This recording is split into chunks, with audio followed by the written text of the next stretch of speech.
Good afternoon, everybody. It's Pastor Gord Clark from Rev Gord Clark YouTube, as well as Times Christian Center YouTube. Just introducing a new series of videos that I'm calling Wisdom of the Saged.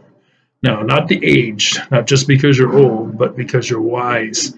So I'm going to introduce you to the person I consider the wisest person I've ever met, and that's my dad. For those of you who know him, of course, you already know that he is a very wise man over the years, and you've known that. But for those of you who don't, we're going to introduce him to you today, talk a little bit about his background and life, and then ask him a few questions with regard to ministry. So, Dad, why don't you introduce yourself, where you were born, your family, early life in Campbellton, all that sort of stuff.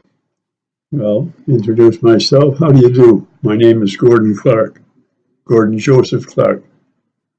And I was born in a little town, village actually, in New Brunswick, Atholville. The closest town was Campbellton. People would recognize that more than they would recognize Atholville. But I was born,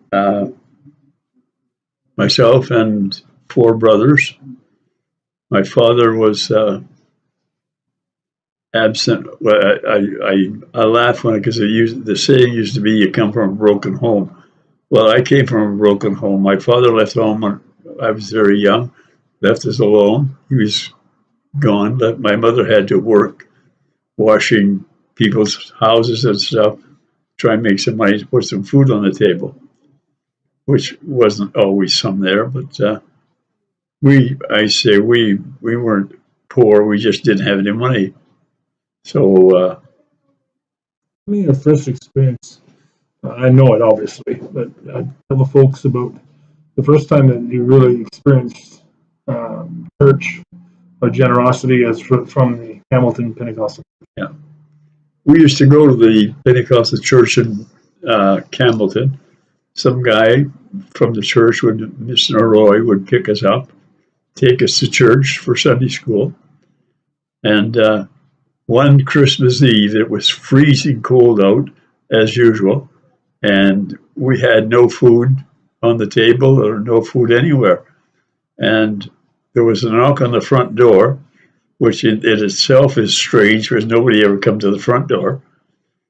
And so we went to answer the door, and there were some men there from the Pentecostal church in Campbellton. They had a bunch of boxes, and they gave them to us, and we took them into the kitchen, and we couldn't get them open fast enough. It was full of food, all kinds of food. And we were kind of celebrating when we saw it because it was really a great amount. You can imagine, folks, 5 boys and how hungry they would be. And my grandmother working for $1 a day, and sometimes literally my dad's told me the story about her saying, well, go and see if your uncle Joseph has any food, because there wasn't any food there. And Grandma did the best she possibly could. But so can you imagine Christmas time? And you think about that sometimes when you give at Christmas to the Salvation Army, places like that. This is a man who experienced it. That's very real to him. Yeah, my grandmother lived next door to us, and the odd time we would go over to say, let's go see if Grandma has any food left over from supper. Mm-hmm. So we would go and see if she had any, and probably get some. So would you have had, I mean, let's get real down brass tacks here. Would you have had Christmas dinner had they not brought it? Well, not likely, because I don't know I don't remember a Christmas dinner anytime when I was young. I don't remember a Christmas dinner at all. But I do remember the men bringing that boxes and boxes of food. So I know we had Christmas dinner that Christmas, but it was because they brought the food to us.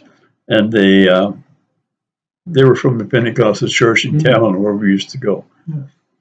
So when you're now, again, I understand this, folks, that I know these stories, so I'm just going to kind of go along here and help you. So when your brother moved, oldest brother, he moved to Hamilton, and how did that transition go with you and your mom and moving up to Hamilton? Well, he was the first one of the family, being the oldest. He was the first one of the family that left and going somewhere trying to find work or whatever.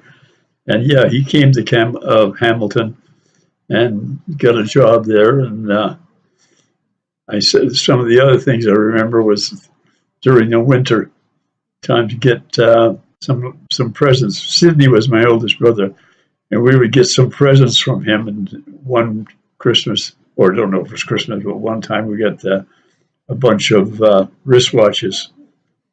So we each a watch for each one of us. So you grew up really, though your dad wasn't there. You grew up with a tight brother relationships with your older. But now again, the folks may know some wouldn't. That one of my father's brothers died very young of polio, Lou, and so 10 years old. 10 years old. So there was 4 of you that were left, and you were 5 or 6, 7 years old when Lou died. So it was the 4 brothers that really grew up together. And one, Charles, went to Montreal and got a job, and then, as you say, Sid went to Hamilton, got a job there. And then, did you move up before Willard, or? No, Willard moved up there. Charles moved to Montreal, and he loved Montreal. And never moved. Yeah, never left. No, never left. Went there and got married and had kids, and never left Montreal.